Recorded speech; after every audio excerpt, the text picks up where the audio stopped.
अब इसमें क्या बताया है कि ये एक नियम है, अंत समय में जिस पर आसक्त, जिसमें आशा रख के जी शरीर छोड़कर जाता, अंत उसके बाद उसी के पास पहुंच जाता है। अब कहता तू सब मुझे प्राप्त करना, मेरे को प्राप्त करना है तो मेरे में मन वाला हो, मेरी ही साधना कर। युद्ध भी करना पड़ेगा, यहाँ तो युद्ध करना पड़ेगा मेरी शरण में रहेगा तो। और युद्ध करने वाले को फिर शांति सौंपने में नहीं, इससे सीधा ओम नाम के जाप करने वाले को शांति नाम की चीज़ नहीं। इसलिए 18वें अध्याय के 62वें श्लोक में कहा कि अर्जुन तू सर्वभाव से उस परमेश्वर की शरण में जा, उस परमेश्वर की कृपा से ही तू परम शांति को और शाश्वत स्थान यानी उसे सनातन परम धाम को प्राप्त होगा। इससे सिद्ध हो गया कि गीता ज्ञान दाता कहता है मेरी शरण में रहना तो युद्ध करना पड़ेगा तुझे, अब तू सोच ले। तो जहाँ युद्ध करना वो शांति नाम की चीज़ नहीं है। और ये ओम से शांति खोजे नो के ओम शांति, बोली शांति सपने में भी ना हो। अब गीता जी अध्याय नंबर 8 के आपने 5, 6, 7 पढ़ लिए, अब 8, 9, 10 में उस परम अक्षर ब्रह्म की महिमा बताई है। देखिएगा अध्याय नंबर 8 का ये श्रीमद् भगवद गीता, ये 7वां तक पढ़ लिया हमने, ये 8वां पढ़ेंगे। यहाँ इसका अनुवाद है। हे पार्थ, ये नियम नहीं है, ये अपने आप नियम तो उसमें लिखना चाहिए था। परमेश्वर के अभ्यास योग युक्तेन, ये ध्यान पर जोड़ रहेगा टा, ध्यान के अभ्यास रूप योग से युक्त नहीं, नाम से, नाम बता रखा ओम तत्सत। अब जैसे ये परमात्मा के उस लोक को पाना है हमने जहाँ जाकर सुखी होंगे। परमात्मा तो यहाँ आते रहे हैं, हमें दर्शन भी होते रहे हैं, वो बता कर गए ऐसे साधना करो, इस साधना से इस तरीके से तुम उस स्थान को प्राप्त होगे जहाँ जाने के बाद फिर लौट कर नहीं आना। तो उसके लिए मजदूरी है यह साधना हमारी। जैसे हैंडपम्प लगाना है, हैंडपम्प किस लिए लगाना है? क्योंकि हमने जल, हमारा ईष्ट है, हमने जल चाहिए और जल पृथ्वी में, उसके लिए हैंडपम्प लगाने के लिए जो भी हमने इंस्ट्रूमेंट यूज किए हैं, बुक की, पाइप और जितने भी ये सारा कुछ प्रोसेस जो है उसके पाने का, यह हमारी साधना है, या पूजा नहीं है। पूजा तो हम उसकी जल की कर रहे हैं जिसको पाना है हमने। तो ये मंत्र जो हैं, ओम तो इस ब्रह्म का और तत् ये अक्षर पुरुष का। अक्षर पुरुष एक पेड़ है, निरंजन वा की डार, तीनों देवा शाखा है, ये पात रूप संसार। और तत् उस अक्षर पुरुष का, और सत ये सार नाम है, आदि नाम है, ये परम अक्षर ब्रह्म की पूजा है, उसके पाने का मंत्र है। यानी इन सब को मिला करके हमने नो सोच ले हैंडपम्प लगेगा, सारे प्रोसेस थे। दूसरे श्वास, उस श्वास से सतनाम के 2 अक्षर का जाप करना है। ये तो समझ लो वो की मार रहे हम और पाइप नीचे कर रहे हैं, पाइप पहुंच गई जल तक। फिर उसके बाद काम शुरू होता है सार नाम का, यानी मशीन समझो, सार नाम सार शब्द है, और उससे जो वस्तु मिलेगी वो हमारा इष्ट है, जल। तो ये गलत बताते हैं। ध्यान दुनियति ने तड़ंगा डांडते मतलब था। देखिएगा 8वें अध्याय का, अब हम 8वां श्लोक पढ़ रहे हैं 8वें अध्याय का, ये 8वें का यहाँ अनुवाद है। हे पार्थ, परमेश्वर के अभ्यास, उस नाम के अभ्यास से, जो उसका सच्चिदानंद ब्रह्म का नाम है ना, उसके अभ्यास से के योग से युक्त, उसकी भक्ति से युक्त, दूसरे और न जाने वाले चित्त से, यानी बिल्कुल किसी और इष्ट की देव की पूजा नहीं करनी, उस भगवान को इष्ट मान कर पूजा करनी। निरंतर चिंतन करता हुआ परम दिव्य पुरुष, परम प्रकाश रूप दिव्य पुरुष को, यानी परमेश्वर को ही प्राप्त होता है। गीता ज्ञान दाता से अन्य को प्राप्त होता है। और 9वें में कहा है जो कवियम, यदि इस कवि को छेड़ दूंगा तो लंबा चैप्टर बन जाएगा। आप इनका अनुवाद पढ़ के अपना जो कंसेप्ट वो क्लियर करते हैं। जो सर्वज्ञ लिख दिया इन्होंने, ये परमात्मा का नाम है। अनादि, सबके नियंत्रता, सूक्ष्म से अति सूक्ष्म, सबके धारण पोषण करने वाले, अत्यंत अचिंत्य स्वरूप, आदित्य वर्णम, यानी सूर्य की तरह चमकदार, चमकने वाला प्रकाश रूप। अब सूर्य प्रकाश रूप अत निराकार कैसे हो गया सूर्य? तो साकार है वो परमात्मा, लेकिन उसका शरीर तेजों में है। तम से माने अविद्या से अति परे सच्चिदानंद घन परमेश्वर का स्मरण करता हुआ। 8, 9 पढ़ लिया हमने, 10वां 8वें अध्याय का 10वां में आ गया। करता हुआ वह भक्ति युक्त पुरुष अंत काल में योग बलेन यानी भक्ति की शक्ति से, योग माने भक्ति, जो साधना हमने की है उस भक्ति की शक्ति से बिरकुटी के मध्य में प्राणों को अच्छी प्रकार स्थापित करके फिर निश्चल मन से श्रवण करता हुआ उस दिव्य परम पुरुष, दिव्य रूप परम पुरुष परमात्मा को ही प्राप्त होता है। उस परमात्मा को, परम अक्षर ब्रह्म को प्राप्त होता है। अपने आत्माओं, इसी के संदर्भ में परमात्मा ने कहा है कि गुण तीनों की भक्ति में ये भूल पड़ो संसार, कहें कबीर निज नाम बिना कैसे उतरो पार। अब आप जी भक्त हैं क्योंकि आप दूध के जले हुए आए हो और अब लस्सी को भी फूकने की चेष्टा करते हो। कई भक्त कहते हैं, एक भक्त आया श्रद्धालु और उसके साथ 4-5 चेले भी, वो चेले ला रहे थे उसको और वो संत था। उन चेलों के समझ में आया, उनको पता लग गया कि ये गुरुजी भी बनेगा पशु। उसको समझा बुझा के लाए, जी देखो हमने चाहिए भगवान, आप भी परमात्मा के लिए प्रयत्न कर रहे हो और आप हमें भी यही बताना चाह रहे हो, परमात्मा की भक्ति करो। आज हमने जो ज्ञान सुना है एक, आप उसका निर्णय करो और चलो आप भी चलो वहाँ देखो, यहाँ आए, उसने ज्ञान सुना समझा। अब चेलों के कहने से उसने मानना पड़ा, नाम ले लिया। अब देख अब उल्टी गंगा चढ़ाओगे परमात्मा, अब गुरुआ ने चेले पार करवाओगे, इन्हें समझा बुझा के लाओगे, क्यों डले ढोरे अपने कर्म फोड़ रहे हो, आप कल्याण करवा लो चल के। तो चातुर आदमी था, कर्म घने बिगड़ गए थे, उसके अभिमान शेष था। नाम लेकर गया, पहला मंत्र ले गया, फिर क्या कहता उन चेलों के सामने है या मिलते समय 4 नौन खड़े, उसके 4 इधर खड़े, कहने लगे एक तरफ तो आप कहते हो मेरी एक प्रार्थना है, सुनना सुनना मैं बस सुना, एक तरफ तो कहते हो इनकी पूजा नहीं करनी है, अरे ये मंत्र वही दे रहे हो, देखो भाई देखो। बता भाई, अब उसने 1 मिनट में क्या समझाऊँ मैं उसको, क्योंकि उसने तो ये चाहा था कि चेले फिर मेरे चिपके रहे, इनके कल्याण से कोई लिंक नहीं था उसका, अज्ञानी आदमी था। अपने आत्माओं, ये भक्ति नहीं दे रहे हम इनकी। अब जैसे हम विदेश में गए हुए हैं और वहाँ के जो प्रबंधक हैं, जैसे हमने किसी से कनेक्शन ले रखा बिजली का, किसी से टेलीफोन का और किसी से गैस का, पानी का या बैंक लोन ले रखा है, तो उनका जो कर्जा वापस दे रहे हैं, देना है, तो क्या उनकी हम पूजा कर रहे हैं? वो तुम्हारा एक इंसानियत के नाते परम कर्तव्य बनता है, उनका टैक्स दें, बिजली वालों का बिल भरे, वो हमारा कनेक्शन जारी रखें। ये क्या उनकी पूजा थोड़ी कर रहे हैं, एहसान थोड़ा हम कर रहे हैं उन पर, हम पैसे दे रहे हैं और उनसे ले रहे हैं, और वो क्या आसान कर रहे हैं हमारे ऊपर। तो इतनी समझ रहेगी, अभिमान छूटता नहीं प्राणी का। तो ये कंसेप्ट क्लियर करना चाहता है दास के हम इनकी पूजा नहीं करते, हम पूजा तो कबीर परमात्मा की करते हैं, उस सतलोक में जाने की करते हैं। उसके लिए जो जो भी क्रियाएं हमने करनी है वो क्रियाएं कर रहे हैं हम। ये अब इनकी मजदूरी कर रहे हैं, साधना कर रहे हैं, पूजा नहीं कर रहे हम। अब कैसे कर रहे हैं? पहले तो ये कंसेप्ट करते हैं क्लियर है कि 3 देव की जो करते भक्ति उनकी कदे ना होवे मुक्ति। अब ये तो है सही साधना, ऐसे करने से लाभ होगा, गीता ज्ञानदाता कहता है।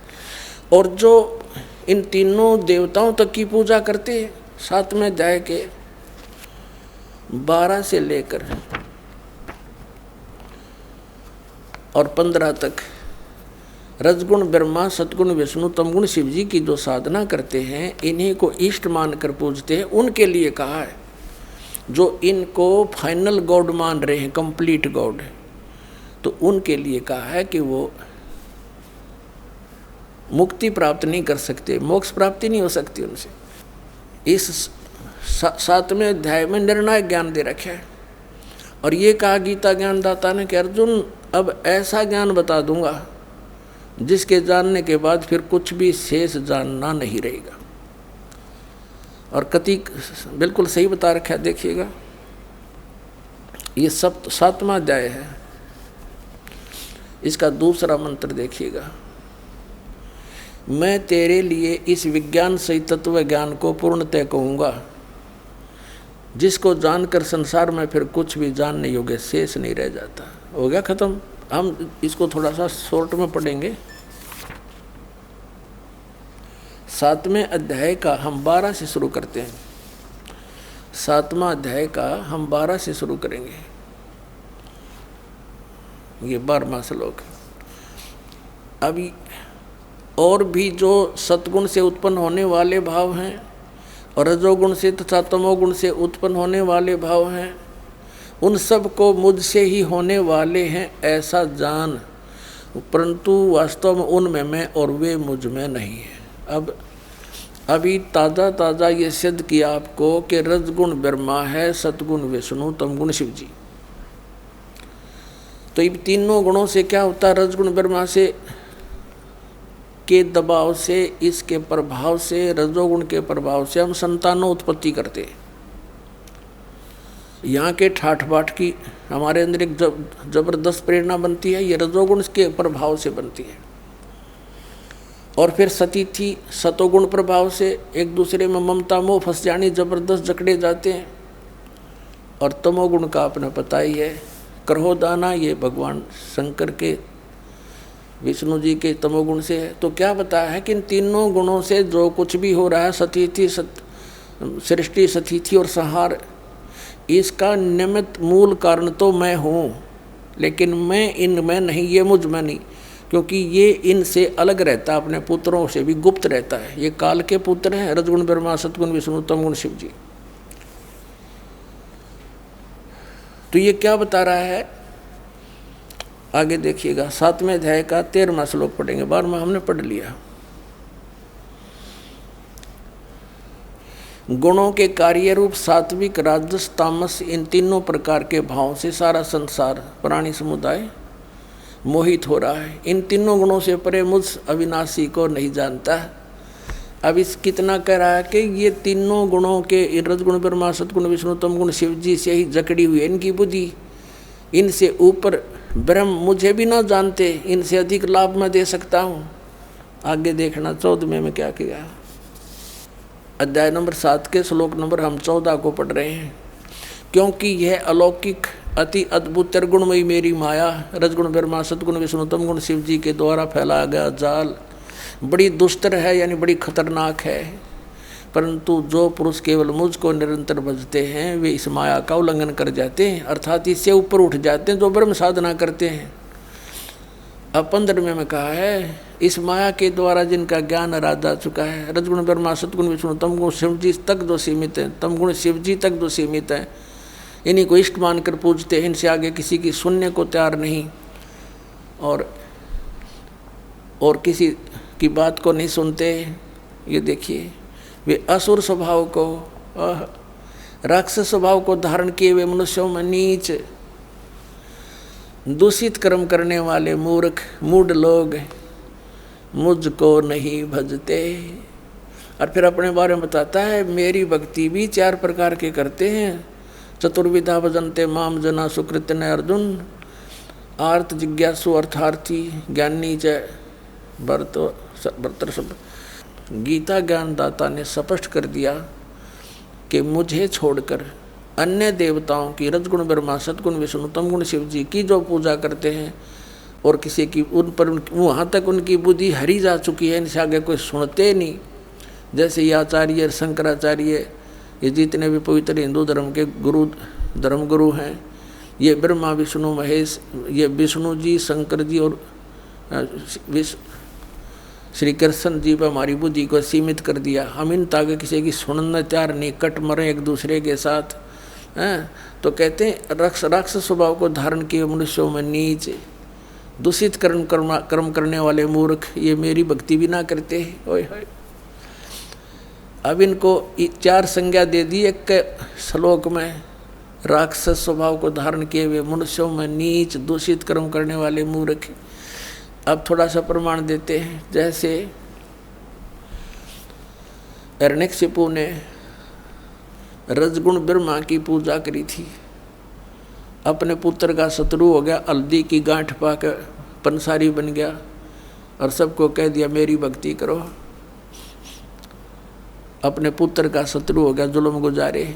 फिर परमात्मा ने आकर उसकी छाती तोड़ी, कुत्ते वाली मौत मेरा राक्षस कहलाया, रजगुण ब्रह्मा का उपासक।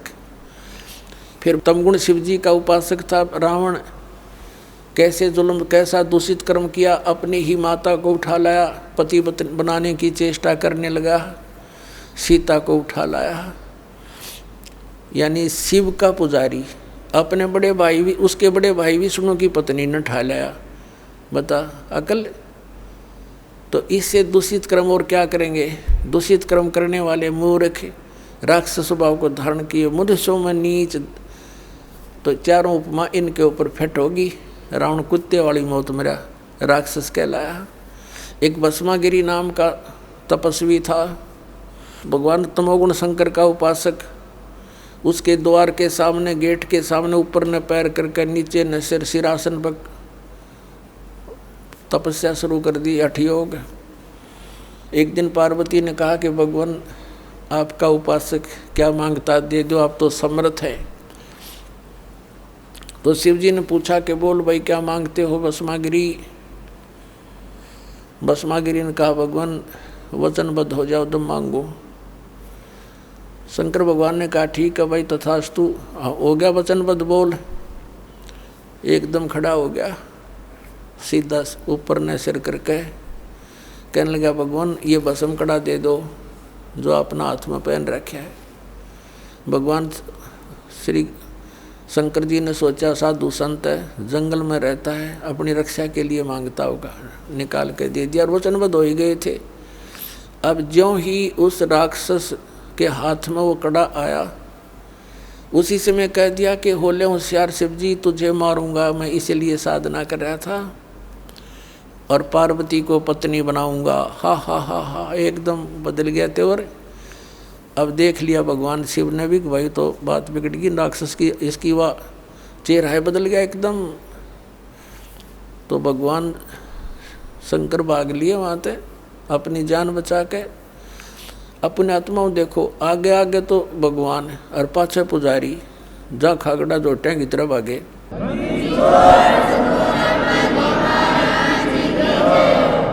और ये आज तक हमने मूर्ख बना रहे हैं ये संत, क्योंकि वो मृत्युंजय, कालज्य, सर्वशक्तिमान, महेश्वर, सर्वशक्तिमान।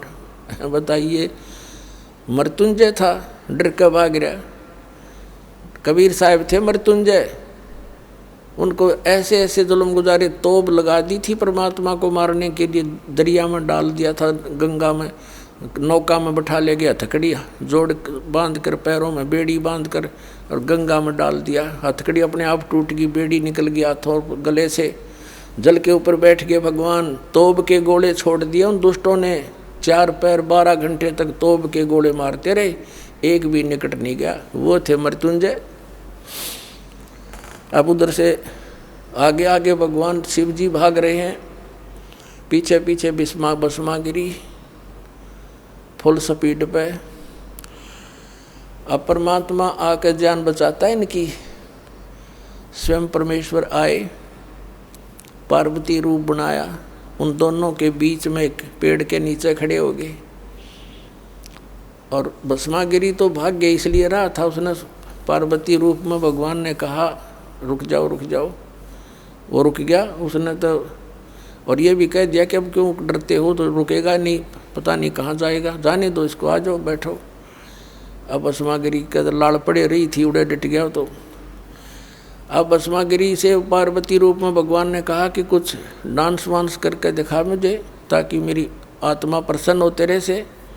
तो वो कहने लगा, मैं ऋषि तपस्वी व्यक्ति, मैंने कभी डांस किया नहीं। तो पार्वती रूप में परमात्मा ने कहा, ला मैं सिखाती हूँ, ऐसे कर, इस पैर ने ऐसे कर, इस हाथ ने ऐसे कर, इसने ऐसे कर, और ऊपर कर। जिसमें कड़ा ले रखा था ना वो भस्म कंडा, उसको जब सिर पा लिया भस्मागिरी का, जब कह दिया भस्म, और भस्मागिरी मर गया। उस कड़े को लेकर विष्णु रूप धारण करके परमेश्वर और शिव जी के सामने काफ़ी दूर आगे खड़े प्रकट हो गए, और शिव जी पीछे देखकर भाग गए और कहा, भाग ले विष्णु भाग ले, राक्षस ने ऐसे ऐसे मेरे साथ धोखा कर दिया। तो परमात्मा ने कहा विष्णु रूप में कि भोलेनाथ देख, यूँ तेरा कड़ा ले आया मैं। उसका जचा नहीं ये बात, कैसे ले आए आप, कि मैंने उसको मार दिया ऐसे ऐसे पार्वती का रूप बना के, और उसको गंडत नाथ नचा के मार दिया है। अब उसका जचे को नहीं ये बात, तब तो साथ लेकर आए उसको, उसकी राख दिखा ली ना, देख यूँ मरा पड़ा, यूँ जल गया। जब दिल की धड़कन ठीक हुई मृत्युंजय की, शंकर भगवान की।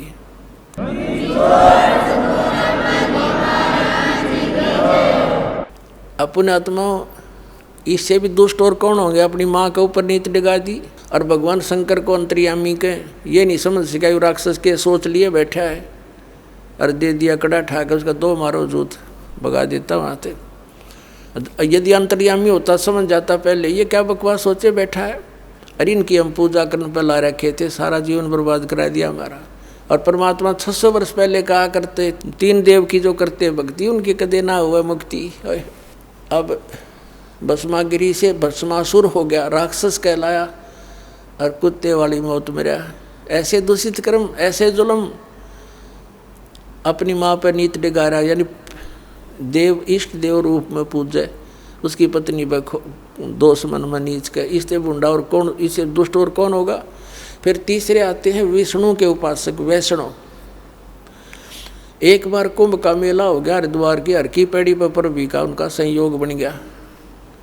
तो वहाँ पर ये गिरिपुरी, नागा नाथ, सन्यासी, वैष्णव, ये अपने अपने ग्रुप में इकट्ठे हो जाते हैं। नागा का अलग ग्रुप, सन्यासियों का अलग, वैष्णव का अलग, नाथों का अलग, कनपाड़े नाथ न्यारे। ये नागा तो हैं भगवान तमोगुण शिव के उपासक, और वैष्णव साधु हैं ये भगवान विष्णु सतोगुण के उपासक। इनका एक समय निर्धारित होता है, घंटे आध घंटे का जितना भी होता है, कि उसके दौरान जो नहा लिया सो नहा लिया, ये मानते हैं कि उसका कल्याण हो गया। अब गए थे कल्याण करवाने, और फिर क्या हुआ उनका वहाँ पर, अब स्नान करने का जो समय आ गया, उनका पर भी लगनी थी कुंभ के मेले की, तो सभी अपने अपने ग्रुप में चल पड़ते हैं। नागा अलग से, वैष्णव अलग से, नाथ न्यारे, सन्यासी भिन्न अपने अपने खेमे में चल पड़ते। तो सबसे पहले नागा पहुंच गए, कति नंगे रहते हैं वह,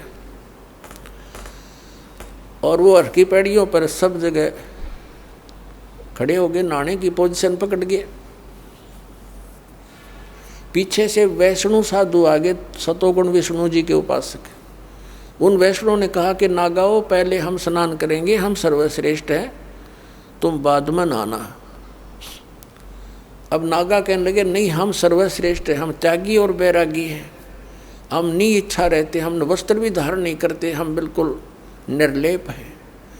तो विष्णु के उपासक वैष्णु साधु कहने लगे, शरण फेरडो, तुम टट्टी के हाथ धोते नहीं, राख लपेटे आंडो, गधे की तरह लोट मारो, आज तुम प्रथम नहाने वाले हो गए, पहले हम नहाएंगे, तुम बाहर आओ। अब ये वचन सुनकर अब वो तमोगुण के पुजारी हो गए उल्टे, और पकड़ लिए उनके सिर के वो जटा, पकड़ पकड़ के वो उसके पकड़ रहे, और वो उसकी लट्ठम लट्ठा, मुक्का मुक्का बुड़के काटे, मुखों से काटे, फिर तलवार निकाल जाए, कटारी मारे, एक दूसरे के छुर्रे गोप दे। 25,000 ये चरगुण उपासक ये कटका मर गए वहाँ पर हर पैड़ी के ऊपर, हर की पैड़ियों पे गंगा का पानी लाल बना दिया, लाश उसके अंदर 100 बहा दिए नरे। तो इसके विषय में सूक्ष्म वेद के अंदर परमात्मा ने कहा है,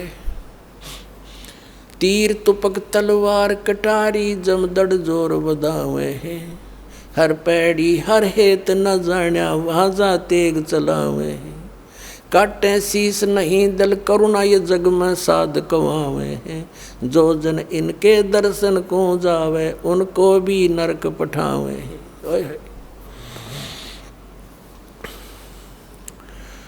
अब क्या बताते हैं कि तीर कटारी तलवार ठोकें एक दूसरे में, और ये तीर तुपक तलवार कटारी नौके जम धड़ जोर बधावे हैं, यानी कति डट के युद्ध किया उन्होंने।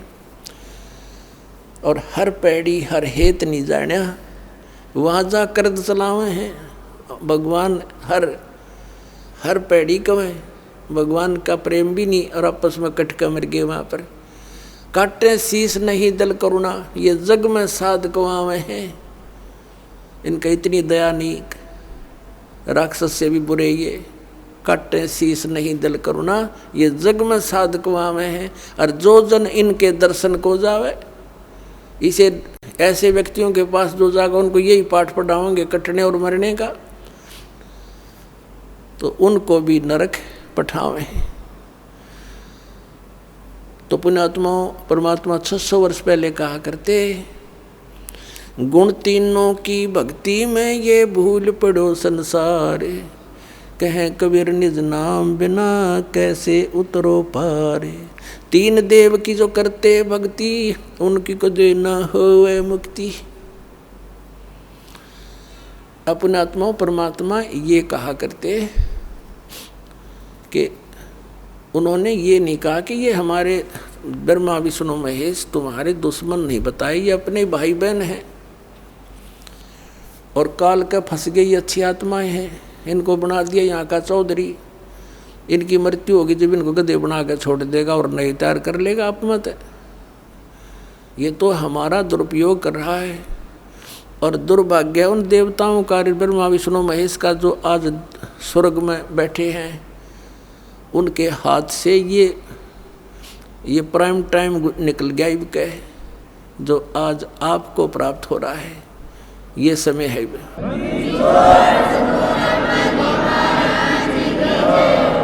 परमात्मा कबीर जी आदरणीय गरीबदास साहिब जी को सतलोक लेकर गए थे, वह सब सतीथि से परिचित करा कर, ब्रह्मा विष्णु महेश की सतीथि से परिचित करा कर वापस छोड़ दिया।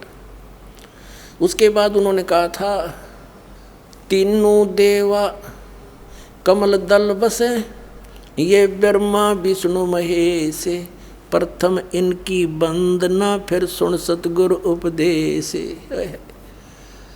उनका था कि ब्रह्मा विष्णु ये तीनों देवा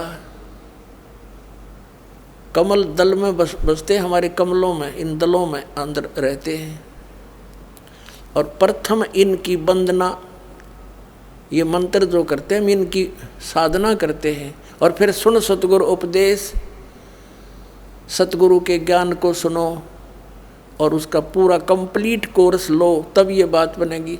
अब ब्रह्मा विष्णु महेश हमारे कोई दुश्मन नहीं है। कई कहते हैं कि आपके गुरु जी तो ब्रह्मा विष्णु महेश को छुड़वाते हैं। ब्रह्मा विष्णु महेश को हम छुड़वा सकते हैं? हम कोई बालक हैं? अब जैसे ऊर्ध्व मूलम अधः शाखम, ऊपर को जड़ वाला, नीचे को तीनों गुण रूपी शाखा वाला, उल्टा लटका हुआ संसार रूपी वृक्ष है। अब इसमें क्या है? ऊपर को जड़ता पूर्ण परमात्मा, नीचे को तीनों गुण रूपी संसार रूपी वृक्ष की शाखा है। तो क्या कोई शाखा को काट देगा बुद्धिमान व्यक्ति? पेड़ की शाखा को कोई काटने की कहेगा कि इसको तो फेंक दो काट के, फिर लटका के करेंगे बाकी का हम? परमात्मा कहा करते कि जैसे कोई हमने भक्ति रूपी पौधा बीजना है और हम नर्सरी से कोई पौधा लाए, कैसे बीजेंगे उसको? गड्ढा खोदेंगे और उस गड्ढे में उसको जड़ों की तरफ से दबाकर मिट्टी में, फिर उस जड़ों की मूल की सिंचाई करेंगे। तो मूल की यानी जड़ की पूजा करेंगे हम, तो वो पौधा पेड़ बनेगा, उसकी टहनियाँ बड़ी बड़ी हो जाएंगी, 3 गुण रूपी शाखा।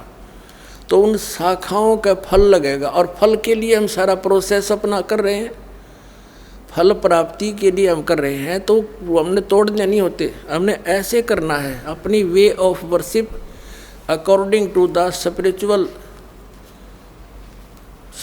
करना है, शास्त्रों के अनुसार करना। देखना, ये समझ लो हम एक पौधा लाए तो ये है बुद्धिमता।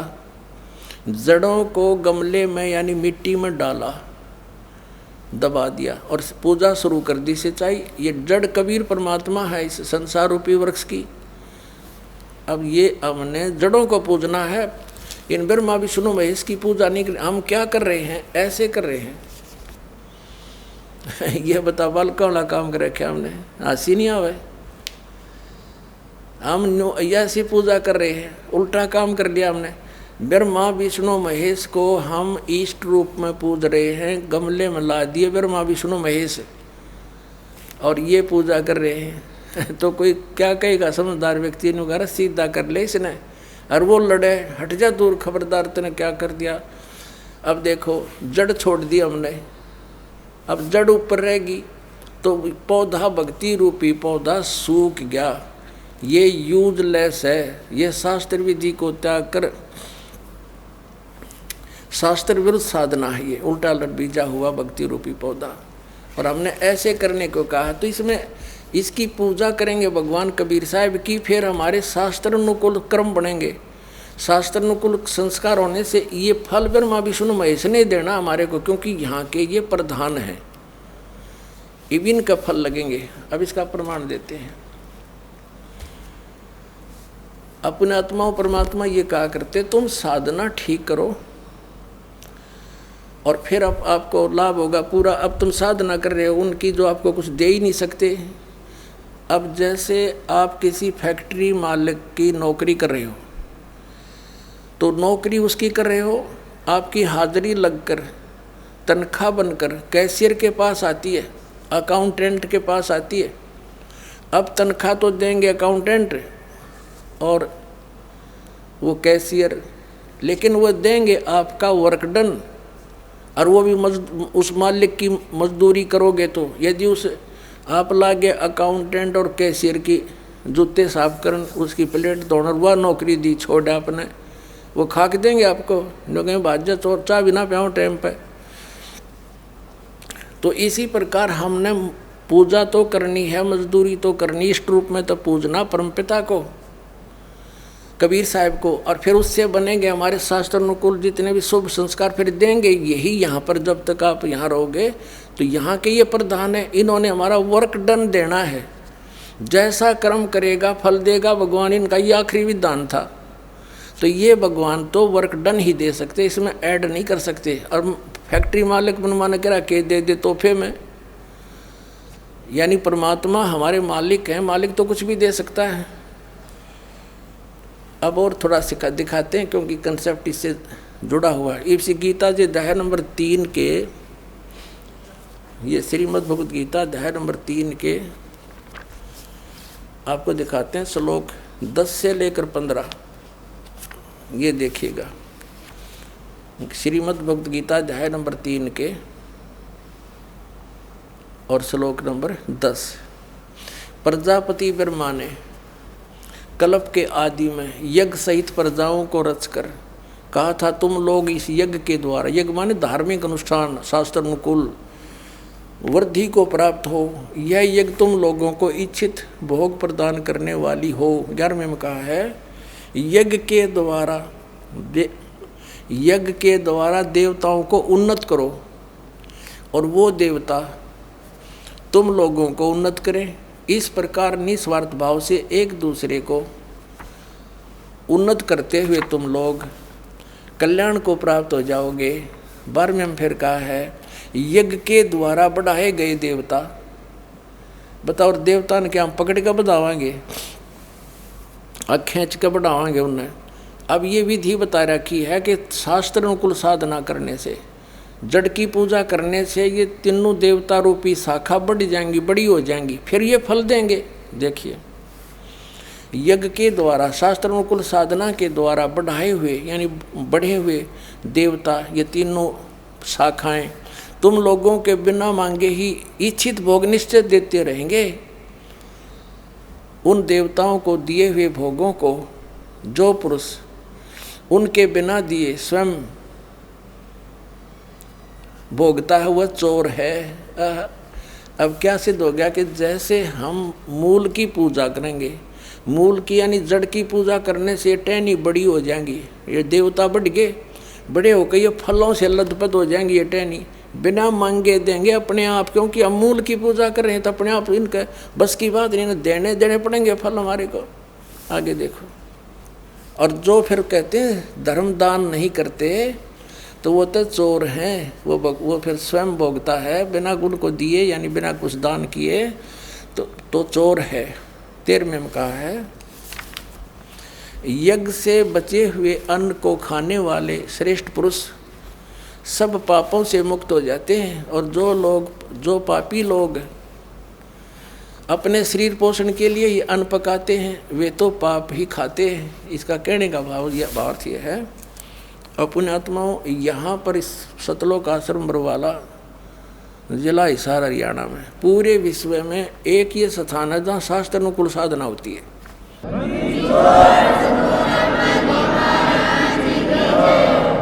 अब ये क्या बता रहे हैं, यज्ञ से बचे हुए अन्न को खाने वाले श्रेष्ठ पुरुष संत यानी अच्छी आत्मा तो सब पापों से मुक्त हो जाते हैं। हम सबसे पहले परमात्मा का भोग निकालते हैं, भोजन का भी, हलवे का प्रसाद बनकर आता वो भी, उसको भगवान के भोग लगाकर फिर शेष अन्न को वितरित किया जाता है। तो ये कहते हैं यज्ञ से बचे हुए अन्न को खाने वाले संत, साधु संत भक्त, यज्ञ से बचे हुए अन्न को खाने वाले संत है यानी साधु संत भक्त आत्माएं, अच्छी आत्माएं सब पापों से मुक्त हो जाते हैं। अब कहने का भाव ये है कि यहाँ पहले भगवान को भोग लगा के शेष बचे हुए अन्न को उसके बच्चों को वितरित किया जाता है, वो महापाप नाशक बन जाता है। तो यहाँ आओगे तो सारी साधना मिल लगेगी आपने, तो सब पापों से मुक्त आप होगे। ज्ञान सुनोगे, धर्म यज्ञ, ज्ञान यज्ञ, प्रणाम यज्ञ, सारी यज्ञ, सब साधना पूरा ट्रीटमेंट दिया जाएगा। फिर कहते हैं जो दान धर्म नहीं करते हो तो चोर हैं भगवान के। जिन हर की चोरी करी और गए राम गुण भूल, ते बिदना बागुल किए वो फिर झूलें उल्टी झूल। कहते हैं जो जिन हर की चोरी करी, भगवान ने जो आपको दान दिया है, धन आपके संस्कार में, उसको आगे दान जो नहीं करता वो तो चोर बताया भगवान का। तो फिर क्या बताते हैं देखिएगा, आगे इसमें निष्कर्ष निकल रहा है। 3रे अध्याय का हमने ये 13वां श्लोक पढ़ लिया। यज्ञ से बचे हुए अन्न को खाने वाले श्रेष्ठ संत माने आप अच्छी आत्माएं पाप से मुक्त, सब पापों से मुक्त हो जाते हैं। और जो पापी लोग अपना केवल कमाया और खाया वहीं तक सीमित हैं वो तो पाप को खाते हैं। अब 14 और 15 में एक निर्णायक ज्ञान दे दिया। पहले इनका अनुवाद पढ़ाएंगे इंजीनियरों का, फिर समझ में आएगा। संपूर्ण प्राणी अन्न से उत्पन्न होते हैं। अन्न की उत्पत्ति वृष्टि से होती है, वृष्टि यज्ञ से होती है, और यज्ञ शास्त्र, इसका अर्थ है शास्त्र अनुकूल कर्मों से जो होता है वो विहित कर्मों से उत्पन्न होने वाले हैं, यज्ञ यानी धार्मिक अनुष्ठान। और कर्म समुदाय को तो ब्रह्मो उद्भवम, इन्होंने ब्रह्म का अर्थ वेद कर दिया है। कोई बात हुई, ब्रह्म का अर्थ वेद कर दिया। ये लिखना था कि देखो हम यहाँ पर आए इस काल के लोक में तो हमने कर्म करके ही मिलेगा, ना कति नहीं मिले। तो कहते हैं ये कर्म लगाए ब्रह्म ने बनाया विधान यहाँ का, और ब्रह्म की उत्पत्ति हुई परम अक्षर ब्रह्म से, उस परमात्मा से, सच्चिदानंद घन ब्रह्म से। इसका अर्थ तो ये है, लेकिन इन अज्ञानियों ने कुछ ज्ञान तो था नहीं, सारे उल्टे अडंगे अड़ा दिए। ये देखिएगा, कर्म समुदाय को तू वेद से उत्पन्न नहीं, ब्रह्म से उत्पन्न हुए, और ब्रह्म अक्षरम उद्भवम अविनाशी परमात्मा से, यहाँ ब्रह्म लिखना था, ब्रह्म ये काल अविनाशी परमात्मा से उत्पन्न हुआ जान। इससे सिद्ध होता है कि सर्वगतम ब्रह्म, सर्वगतम माने सर्वव्यापी परमात्मा, सबका मालिक, सदा ही यज्ञों में प्रतिष्ठित है। उसको वो इष्ट रूप में पूज्य है, वही प्रतिष्ठित है सभी यज्ञों में, उसको इष्ट मानकर पूजा करनी चाहिए। इसका निष्कर्ष ये निकल गया। अब हम उस परमात्मा को इष्ट मानकर पूजा करेंगे तो हमारी शास्त्र अनुकूल साधना होगी। और इसमें कहा है कि सारा जो शास्त्र अनुकूल साधना करने से हमारे शुभ संस्कार बनेंगे। ये भक्ति रूपी पौधा बड़ा होगा, ब्रह्मा विष्णु महेश के पास हमारे संस्कार जाएंगे, और ये बिना मांगे आपको देंगे, आपको बिना मांगे देंगे। जैसे फल लदपद हो गए टहनिया के, आप भी खाओ, रिश्तेदार भी ले जाओ, और पड़ोसी भी तोड़ ले जाओ तो भी समाप्त ना हो। तो इतना इस प्रकार हमारा ये पूरा भक्ति क्रम पूरा होता है। तो हम आपको सबसे पहले परमात्मा ने कहा है कि तीनों देवा इन कमल दलों में बसे, ये ब्रह्मा विष्णु महेश, और प्रथम इनकी वंदना और फिर सतगुरु उपदेश। तो हम इनकी पूजा नहीं कर रहे, हम किसी का किराया दे रहे हैं। जैसे हम टैक्स भर रहे हैं बिजली का, हम बिल भर रहे हैं इसका टेलीफोन का, वो पूजा थोड़ी कर रहे हैं, वो तो हम उनको दे रहे हैं। तो हमें हमारी सुविधाएं जारी रखेंगे, नहीं देंगे तो कनेक्शन काट देंगे। तो हम शास्त्र अनुकूल साधना कंप्लीट कोर्स ना करके अपनी अपनी डफली पीट रहे हैं। जिस कारण से हम परमात्मा से मिलने वाली साधना से वंचित होकर के हम नास्तिक होते जा रहे थे। अब परमात्मा ने दया करी आपके ऊपर और इस दास के ऊपर। इस दास को बनाया वो तत्वदर्शी संत, और जो ज्ञान परमात्मा 600 वर्ष पहले छुपा गए थे खजाना, इस दास को चाबी दे दी। अब दास ने खोल दिया उसके बच्चों के सामने। अब खाओ और खरतो चलो सतलोक में।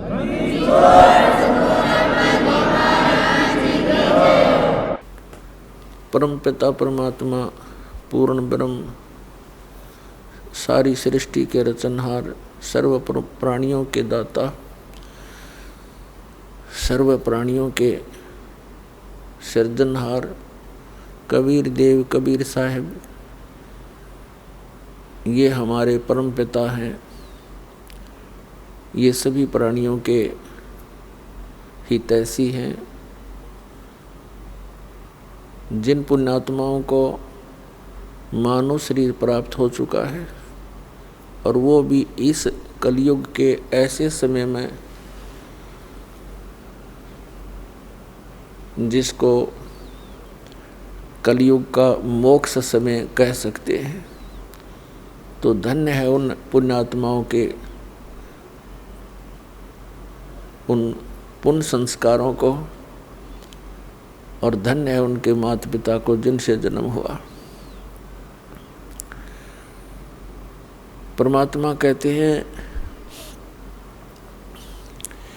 मात पिता मिल जाएंगे, मात पिता मिल जाएंगे, 184 माही, सतगुरु सेवा और बंदगी, ये फेर मिलन की नहीं। कबीर परमेश्वर जी कहते हैं कि माता पिता तो आपको इस 84 लाख योनियों में भटकते हुए बहुत मिल जाएंगे।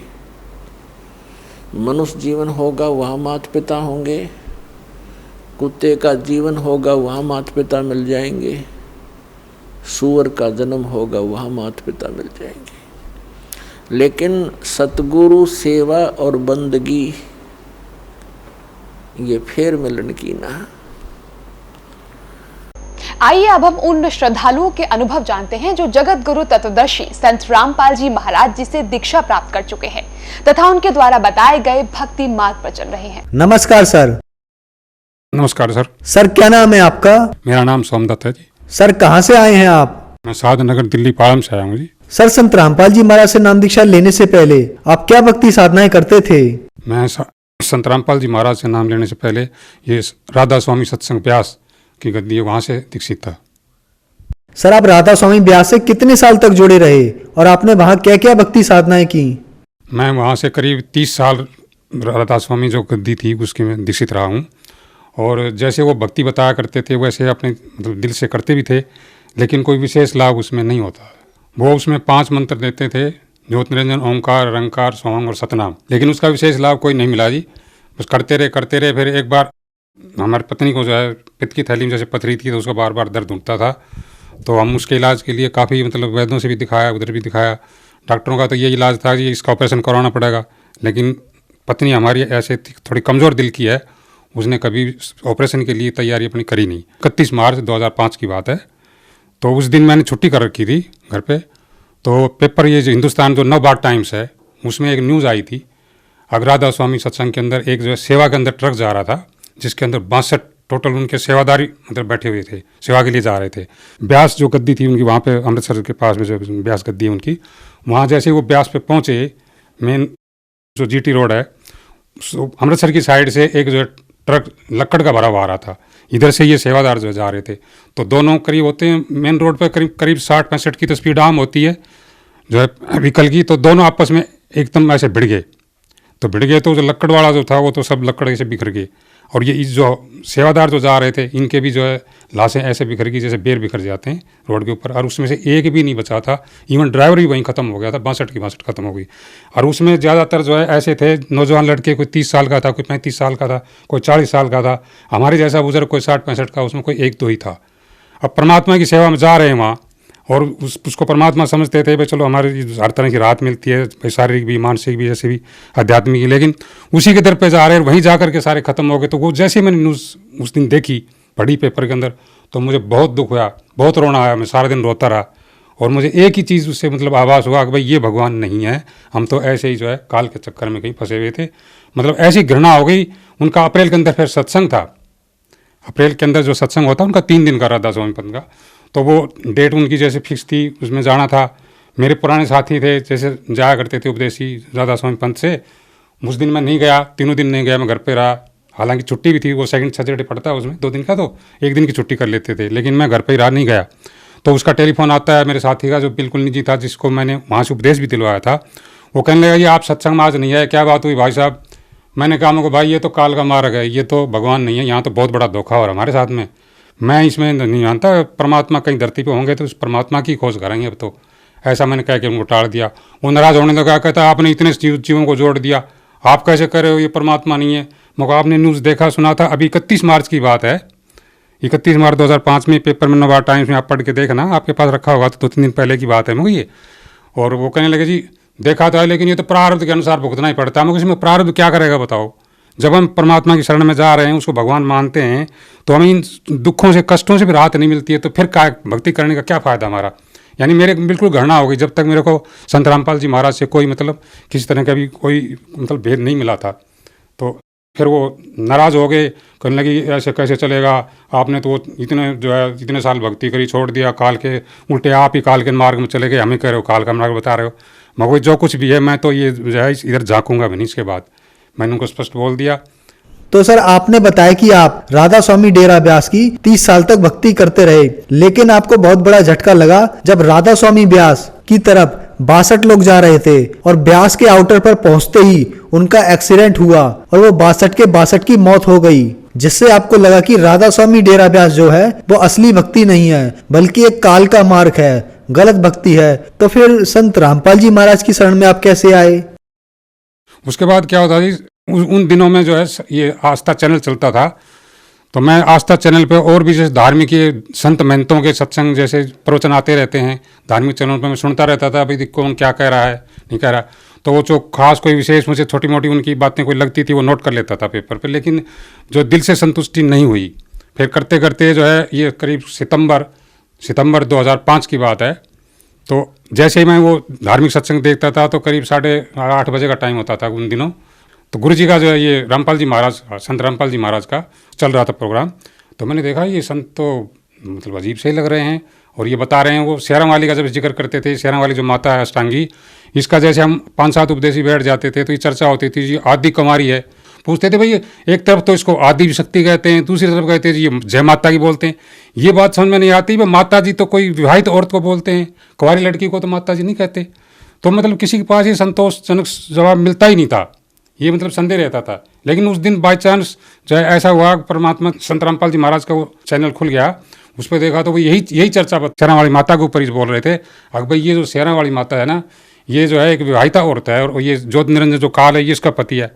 जैसे ही मैंने ये दो मेरे कान में जैसे लफ्ज पड़े, जस्ट टीवी खुलते ही, तो मेरे को खुशी का ठिकाना नहीं रहा और मैंने सोचा भाई भगवान आज मिल गए मुझे, जब जिसकी तलाश थी ना वो भगवान आज मिल गए।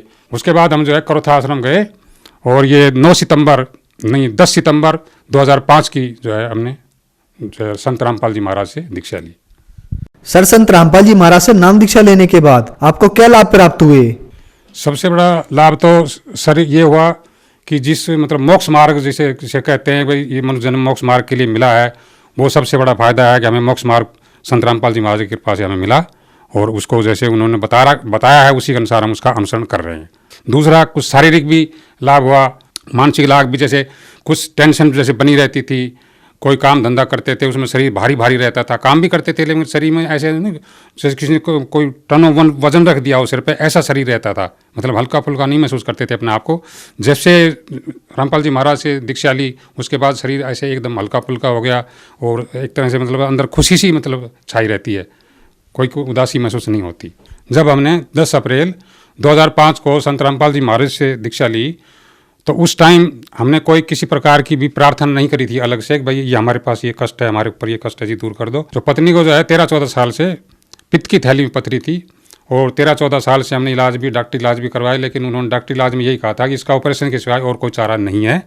लेकिन जैसे ही हमने 9 सितंबर 2005 में जैसे संत रामपाल जी महाराज से दीक्षा ली, उसके तुरंत उसी क्षण से आज तक वो पित्त की थैली का दर्द बिल्कुल ही हमारी पत्नी को नहीं होता है। फिर उसके बाद उसको जीवन दान भी, मेरी पत्नी को जीवन दान भी 1-2 दफ़े परमात्मा ने दिया है। पहली दफ़े तो ये 24 अगस्त 2011 की बात है। उस समय जो है इसी वजह से शुगर की जैसे प्रॉब्लम ज़्यादा बढ़ जाती है तो मैंने उनको एडमिट करवा रखा था। तो जैसे उन्होंने 19 तारीख से इलाज शुरू किया तो उसकी तबीयत बजाय ठीक होने के गिरती चली गई। तो मैंने देखा दवाई ट्रीटमेंट भी दे रहे हैं फिर भी उनकी तबीयत गिरती जा रही है, क्या कारण है? अब डॉक्टर भी नहीं बता रहे, दवाई पे दवाई दे जा रहे हैं, क्योंकि पैनल हमारा वैसे सर्विस किया करते थे, सरकारी हॉस्पिटल को पैनल पे मिला हुआ था तो वो अपने दवाई दे रहे थे, चल रहा था। 24 तारीख तक मतलब इतनी गिरावट में आ गई, अगर मैंने अंदर से उम्मीद छोड़ दी थी शायद इसको ऐसे ही डेड बॉडी लेके जानी पड़ेगी। तो 24 तारीख को जैसे दिन की बात है, जैसे खाना हॉस्पिटल का आता है मरीज़ के लिए, मेरा अलग से जो है लड़की लेके आई थी, मैंने खाना अपना भी खा लिया, उसने भी खाना खा लिया था। तो वो आधे घंटे के लिए जैसे मरीज़ की आंख लग जाती है तो बेड पर जैसे सो गई थी, कुछ सो रही थी, कुछ अर्धचेतन अवस्था में थी। तो उसको एकदम से इतनी ज़बरदस्त हंसी आई, ज़ोर से खिलखिला के हंसी खूब। फिर मैंने सोचा कि इसकी आंख तो बंद है, खिलखिला के हंस रही है, क्या कारण है, चलो जब ये उठेगी तो पूछेंगे। तो जैसे ही वो आधे घंटे बाद उसकी आंख खुली तो मैंने पूछा कि क्या बात थी, तो बड़ी ज़बरदस्त ज़ोर से हंसी आई थी। तो वो कहती, फिर वो दोबारा हंस पड़ी। फिर मैं बताओ क्या कारण था? तो वो कहती है बताऊँ असली बात क्या थी। अब संत रामपाल जी महाराज गुरुजी आए थे, कह रही है पत्नी, अब गुरुजी आए थे अभी और ये डॉक्टर खड़े थे, सबको डांट मार रहे थे, अब तुम मेरे मरीज को, मेरे बच्चे को कैसे मार दोगे, ढंग की दवाई दे दो नहीं तो तुम्हें टांग दूंगा, ऐसे कह रहे थे। तब मुझे हंसी आ गई, इसलिए हंसी थी मैं। तो फिर मेरे को चलो, ये तो परमात्मा दया कर दी, संत रामपाल जी महाराज की कृपा हो गई। अब तो मुझे उम्मीद है कि अब से इसको डेड बॉडी नहीं लेगा। मैंने अपने दिल में सोचा, उसको तो नहीं बताया। फिर जो है उसके बाद 2 घंटे बाद ऐसे डॉक्टर सर्वे पे आते हैं शाम को देखने के लिए, पूछते हैं मरीज़ को क्या हाल है। तो मैं उनसे डॉक्टर से फिर जो है डांट मार के कहने लगा, तुम्हें 5 दिन हो गया इस मरीज़ को रखे हुए और तुम दवाई दे रहे हो, एक पैसे का आराम नहीं नजर आ इसको, क्या कारण है बताओ। वो कहने जी सर जी हम दवाई बढ़िया देंगे, ऐसी कोई बात नहीं है, दवाई तो अभी बढ़िया दे रहे हैं, बाकी दवाई बदल देते हैं। तो जैसे ही उन्होंने उसके बाद 2 घंटे बाद एक टेबलेट, कोई छोटी सी टेबलेट लाए और कोई सारी दवाइयाँ बंद कर दी, जो 3-4 तरह के इंजेक्शन थे वो भी बंद कर दिए।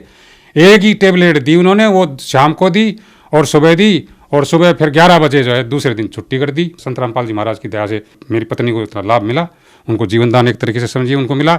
दूसरा मेरी पत्नी को ये लाभ मिला शारीरिक, कि वो बच्चे को, मेरी बिटिया का जो बेटा था उसको नहला रही थी और फर्श पर गीला फर्श होने की वजह से उस पर गिर गई थी और रीढ़ की हड्डी में 2 जगह फ्रैक्चर हो गया था, पीछे ऐसे चित गिरने से 2 जगह फ्रैक्चर हो गया। उसकी आवाज़ चली गई थी। मैं घर पे भी नहीं था उस टाइम, मैं कहीं बाहर आया हुआ था, सेवा पे आया था इधर।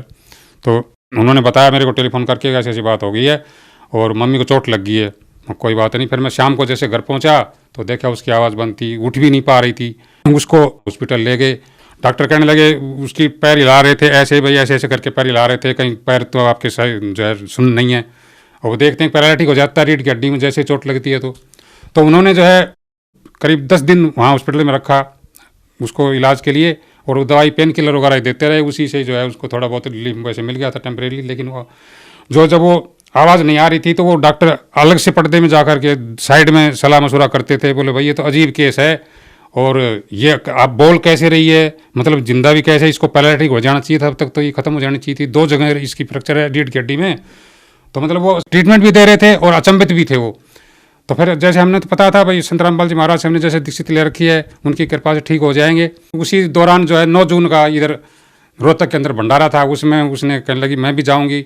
मैंने कहा कि ऐसे कैसे जा पाओगे, हम तो हॉस्पिटल में एडमिट हैं। जबकि हमें 12 जून को छुट्टी मिली थी उस दौरान। तो कहने लगी कैसे भी हो, चाहे मर ना हो, मैं जाऊंगी ज़रूर। डॉक्टरों ने भी जो है परमिशन नहीं दे रहे थे, कहते भाई हम ऐसी हालत में कैसे परमिशन दे सकते हैं, आप कह रहे हो ये ऐसी मरीज जाने का थोड़ी है। लेकिन संत रामपाल जी महाराज की ऐसी कृपा रही, हमसे स्पेशल गाड़ी करके ले गए और उसको उसमें बैठा के लेटा करके, और भंडारा भी वहाँ पर के किया। भंडारा करके फिर वापस आ भी गए हम 4 घंटे में। ऐसी मतलब दया मेर संत रामपाल जी महाराज की रही, और उसको जीवन आज वो बिल्कुल ठीक है, अपने पैरों पर चल सकती है आराम से। कोई ये नहीं कह सकता इसकी रीढ़ हड्डी में कोई ऐसी प्रॉब्लम आई थी।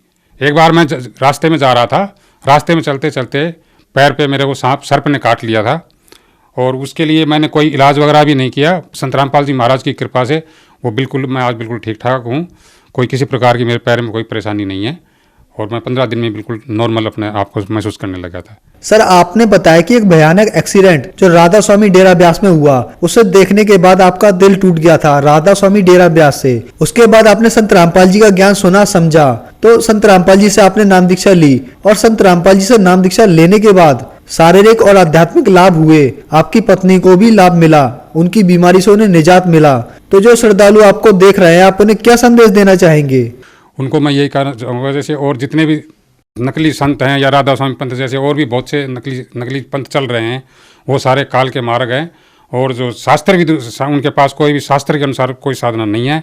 और ये संत रामपाल जी महाराज शास्त्रों के अनुसार जो है जितने भी हमारे धार्मिक पवित्र ग्रंथ हैं, जैसे बाइबल है, कुरान शरीफ है, पवित्र 4 वेद हैं, गीता जी है, इनमें जो छुपे हुए गूढ़ रहस्य को इन्होंने खोल खोल के सारा समझाया दिखाया है।